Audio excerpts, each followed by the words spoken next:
Hello and welcome to the online training for the Audible Bats project. My name is Sarah and I am the assistant coordinator for the Northwest Bat Hub and the lead for this project. This is actually our fourth season of citizen science data collection. This project started in 2019 as a relatively small endeavor listening for spotted bats in Central Oregon, and now we have community members listening for audible bats across Oregon and hopefully a few in Idaho and Washington as well. On top of that, we have professional biologists all over the region helping with these surveys this year. So the project has grown a lot, and I am just so thankful for the continued support from people like you. This training was developed for volunteers who want to conduct surveys independently. If you are only planning on participating in group surveys, training will be provided in person. For this project, volunteers will head out to bat-friendly locations just before sunset. Shortly after sunset, they will sit quietly and listen for 1 hour to see how many bats they can hear and hopefully figure out which species they are hearing as well. Now, we have about 15 species of bats here in Oregon, but for this project, we will be focusing on two of them, the pallid bat and the spotted bat. Both of these species are considered Oregon Conservation Strategy species. These are determined by the Oregon Department of Fish and Wildlife to be animals that either are close to being imperiled in Oregon or which we just don't have enough information about to really get a good grasp on them. So both of these are considered strategy species, and they are both high desert bats, so they live mostly in the eastern 2/3 of the state, and they have a few other things in common, which we'll get into in a little bit. But first, let's talk some specifics. So our first target species are spotted bats, Euderma maculatum being the Latin name. They are considered vesper bats, which means essentially that they are nocturnal. They are visually really stunning bats, as you can see here in this adorable drawing. So the first thing you might notice is the very large, somewhat pink ears. They also have pure snow white bellies, and then these kind of puppy dog-like snouts. They're really particularly adorable bats.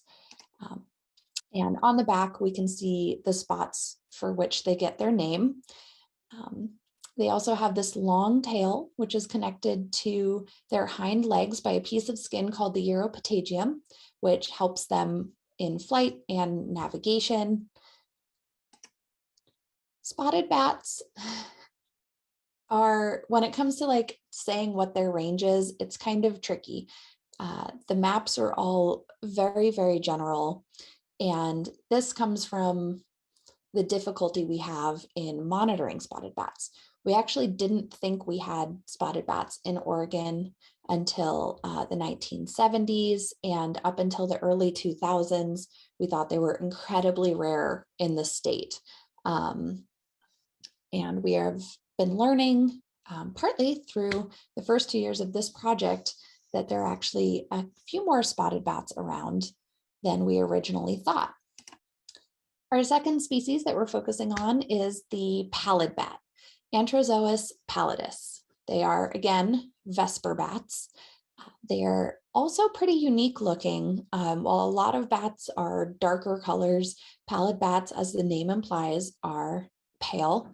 They're kind of a pink-skinned, blonde-furred bat.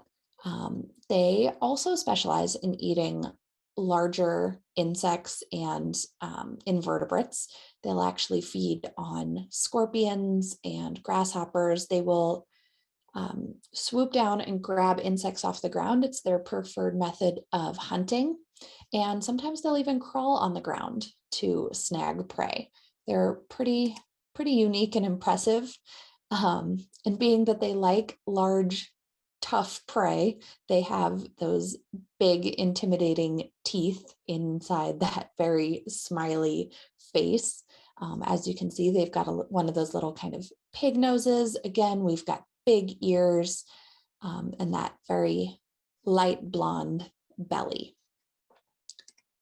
Now, pallid bat range is just about as complicated as spotted bat range.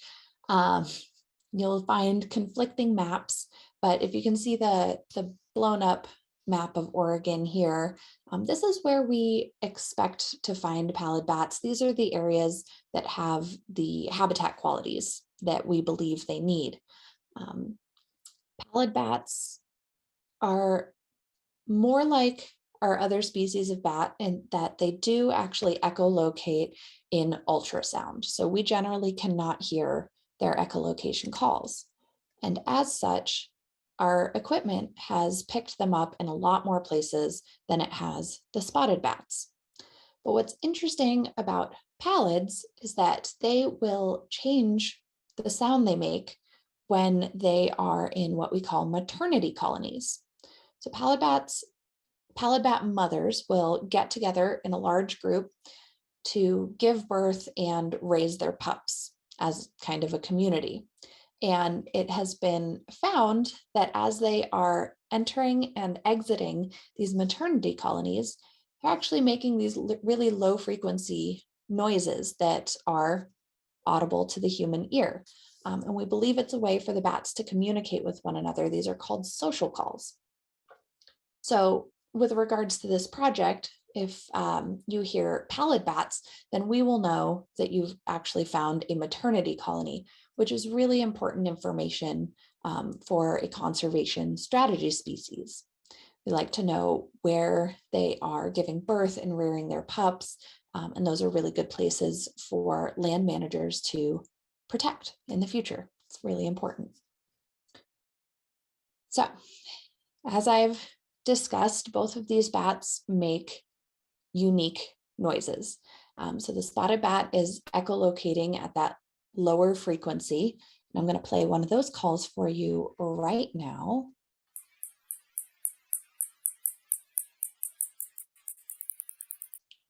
That is what it sounds like when a spotted bat flies overhead. And here is our pallid bat social call.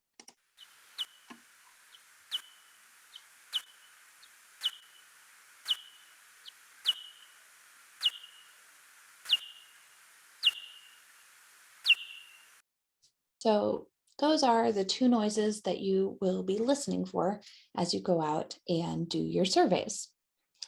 There's a few other things you'll need to know. So first, what do bats want? How do we find them? So when we're out surveying for bats, we are generally looking for three things. The first being still water. And this is for two reasons. First, bats drink water on the wing. So they actually fly across a body of water, swoop down, take a sip, and swoop back up. And in order to do this safely, they need flat water so they don't get taken under. They're very, very small.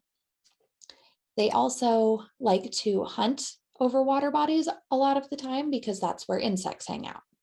If you can think of sitting by a lake in the summer and the just insane number of mosquitoes, that's pretty much a bat's idea of heaven. So wetlands are another good place to find bats. Cliffs, rocky canyons, really steep rock walls are another good place. Bats love to roost in crevices along these sheer canyons. And then open spaces can also be really good places to find bats, especially the edge of a forest or a meadow full of flowers. These are great places for insects, and they're nice and open, so they're easy for bats to navigate. For this project, we will primarily be focusing on cliffs. First off, the cliffs are the only place that you're going to hear pallid bats because they're the only places that they do their social calls because they exclusively have maternity colonies in cliff faces, usually towards the top. Cliffs are also a favorite roost site for spotted bats. So it's really convenient that these two species have such habitat overlap. So the tops of cliffs and the bottoms of cliffs are going to be the vast majority of our survey sites. There will be a few sites at still water bodies, especially in the high desert areas where we expect to find spotted bats. So there will be a few of those, but primarily we'll be looking for really, really steep cliff faces for this project. So 2 examples, as I already mentioned, Smith Rock is a great one. You can hear spotted bats around the park all summer. And then the other photo here is in the Clarno area, which is further out east. But if you think of like Peterskeen Ogden Bridge and Lake Billy Chinook and Fort Rock, these are the kinds of places where you'll be looking and listening for bats. And your participation in this project is going to be broken down into kind of 3 sections. The first is training, which you're doing. The next step is getting assigned a survey site. You'll start by filling out the volunteer form available through our website. If you've already done that, great, no need to do it again. I'll be in touch soon. If not, please do that after watching this video. Once you've filled out the form and indicated that you're interested in conducting surveys on your own, I will be emailing you with a few follow-up questions so that I can pick survey sites that will work well for you. You'll let me know if you need somewhere close to where you live, if you want to hike or stay close to the road, that sort of thing. I will send you coordinates and as much information as I have for that site, and then you'll be free to do that survey whenever works best for you. All right. So we've trained, we've selected our site, we've navigated to it. It's now time to listen. We are going to be recording our data, like I mentioned, in that app called SitSci. So this is what my homepage looks like. I've got 2 projects that I'm a part of. So once I log in, I go ahead and select Add Data, and that'll take you to this screen right here. This is pretty basic. You're just putting in the date, the time, your name. You're going to use the Use Current Location button, and that'll automatically put in your coordinates. And then that'll take you to the Data tab. So you're going to put in the location name as it showed up on the sign up map. And then for observer names, you're going to put any trained volunteers who are conducting the survey that evening. So say you and your buddy both are trained volunteers and you're going to go listen together, you put both of your names. But if you're a trained volunteer and you wanted to bring your mom along and she has no idea what a spotted bat sounds like, you don't need to put her name down. You're going to put your start time, which was end of civil twilight, and then your end time is going to be 1 hour later.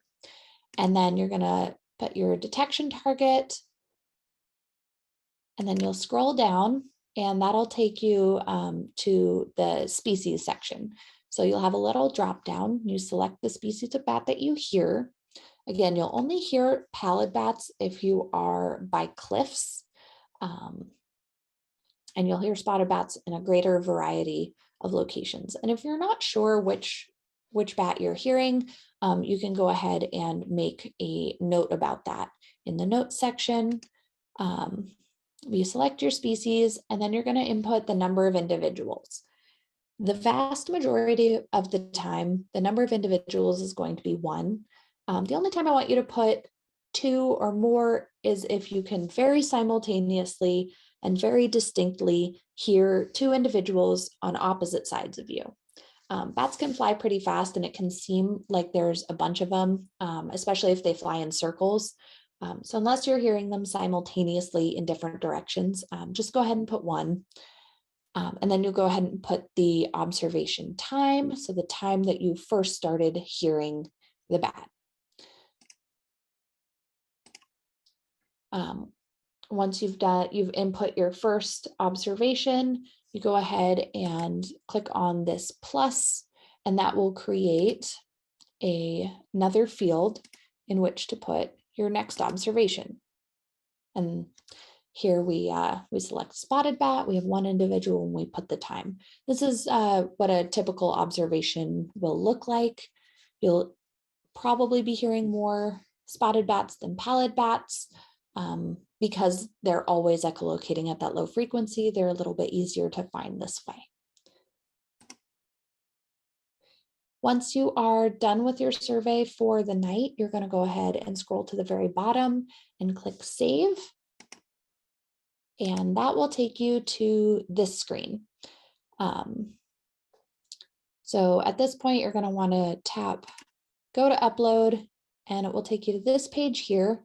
And if you have cell service at this point, you can go ahead and click the little upload button. If not, no problem. Just try to remember to do it later on when you get home. Just go ahead and upload that data sheet. And once you do, you're going to hit yes, submit it.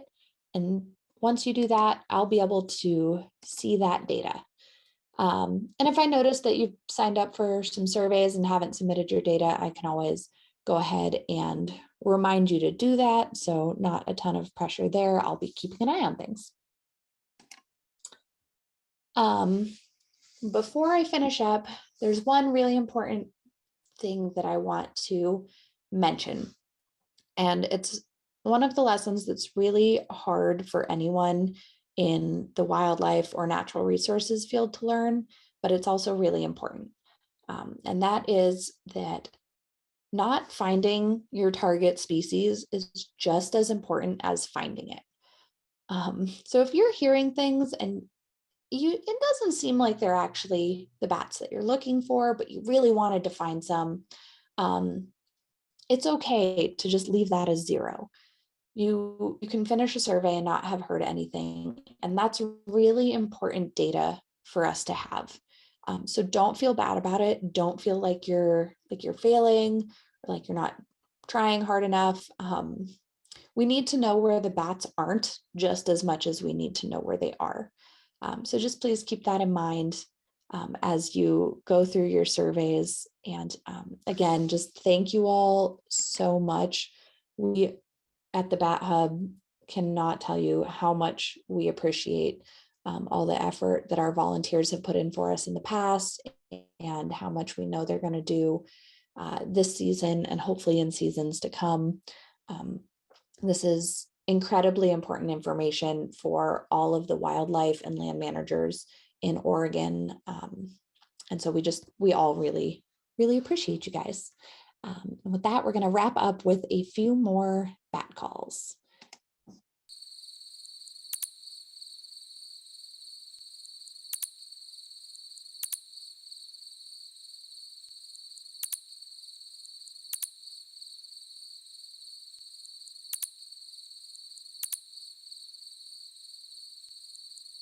So do you know which species that was? That was the pallid bat.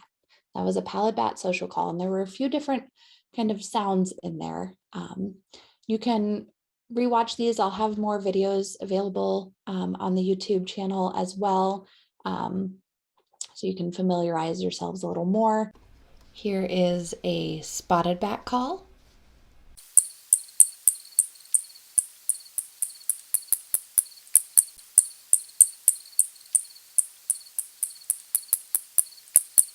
Here is another spotted bat call for you.